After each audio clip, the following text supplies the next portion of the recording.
मुजफ्फरपुर लोकसभा क्षेत्र का आप लोग सब लोग जानते हैं कि अधिसूचना जारी कर दी गई है और 3 मई को जो है वो लास्ट डेट है, अंतिम तिथि है। अगले दिन स्क्रूटनी होगी और 6 मई तक नाम वापसी की तिथि है। 20 मई को चुनाव होना है और 4 जून को मतगणना है। उसको लेकर के सारी तैयारियां कर ली गई हैं और मजिस्ट्रेट और अतिरिक्त पुलिस बल हम लोगों ने समाहरणालय जो परिसर है, जो आरओ का चैम्बर है, उसके इर्द गिर्द हम लोगों ने डिप्लॉय कर दिया है और नॉमिनेशन को लेकर के हेल्प डेस्क भी हम लोगों का बना हुआ है। किसी भी अभ्यर्थी को अगर ये लगता है कि उनको किसी तरह की सहायता चाहिए, कोई जानकारी चाहिए, तो हेल्प डेस्क पर आकर के वो सूचनाएं प्राप्त कर सकते हैं। इसके अतिरिक्त भी जो आदर्श आचार संहिता को के अनुपालन के लिए जो तैयारियां करनी होती है वो हम लोगों की पहले से ही, जब से चुनाव की घोषणा हुई थी उसी समय से हम लोगों ने प्रारंभ कर दिया है। कुल 33 एफएसटी और एसएसटी की टीम्स बनाई गई हैं। इसके अतिरिक्त हम लोगों का कंट्रोल रूम जो है वो चल रहा है।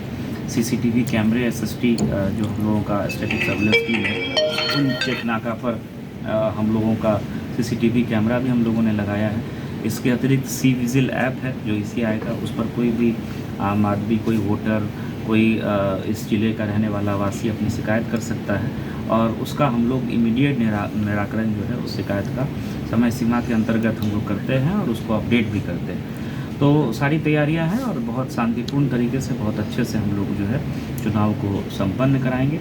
और हम लोगों का जो टोल फ्री नंबर है वो भी कार्यरत है। किसी को कोई शिकायत हो तो आप उस पर भी, वो 24 घंटे कार्यरत है। और 1950 जो सालों भर चलता है उसको भी 24 घंटे हम लोगों ने प्रारंभ कर दिया है 16 मार्च से ही। तो किसी तरह की कोई शिकायत हो, कोई समस्या हो तो उन नंबर्स पर कॉल करके आप उस शिकायत को दर्ज करा सकते हैं और उसका ससमय हम लोग निराकरण इंश्योर कराएंगे। सर, प्रथम चरण में वोटिंग प्रतिशत कम था, हालांकि अगले चरण के लिए लगातार प्रयास हो रहा है कि ये प्रतिशत बढ़े, गर्मी प्रभाव न करे, तो उसके लिए जिला प्रशासन अपने स्तर से और क्या क्या तरीके अपना रही है? सभी बूथों पर हम लोगों ने एश्योर्ड मिनिमम फैसिलिटी जो ईसीआई का डायरेक्शन है वो हम लोग इंश्योर करा रहे हैं। पेयजल की व्यवस्था रहेगी, शौचालय की व्यवस्था रहेगी, शेड की व्यवस्था रहेगी। अगर अतिरिक्त कमरा नहीं है तो हम लोग शामियाना भी लगाएंगे। जैसे बहुत सारे बूथ्स पर एक से ज़्यादा कमरे होते हैं, तो जिस कमरे में वोटिंग हो रही थी उसके बगल वाले कमरे में भी हम लोग सिटिंग अरेंजमेंट रखेंगे। बरामदे पर भी लोगों को ठहरने की व्यवस्था रहेगी, रुकने की, अगर वो लाइन में खड़े हैं तो ये हम लोग सारा प्रयास कर रहे हैं कि लोगों को किसी प्रकार की असुविधा नहीं हो। और जो ये गर्मी का है, गर्मी तो पिछले बार भी जब चुनाव हुआ था इसी समय में हुआ था, उस समय में भी जो है मतलब टेम्परेचर ठीक है, हो सकता है 1-2 डिग्री ज़्यादा या कम हो, लेकिन इसी तरह की परिस्थितियाँ थी। तो हम लोगों का ये प्रयास रहेगा कि जो पिछले बार का हमारा मतदान प्रतिशत है उसको हम लोग बढ़ाएं।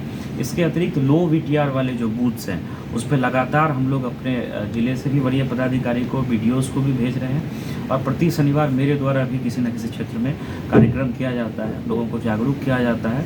और जैसे जैसे समय और नज़दीक आएगा इस कार्यक्रम में और हम लोग तीव्रता, इसकी इंटेंसिटी जो है हम लोग बढ़ाएंगे। और हम लोगों का प्रयास है कि पिछले बार से भी जो है मतदान प्रतिशत पूरे ज़िले में, दोनों लोकसभा क्षेत्र में बढ़े और इसके लिए लगातार हम लोग प्रयास करते हैं। एक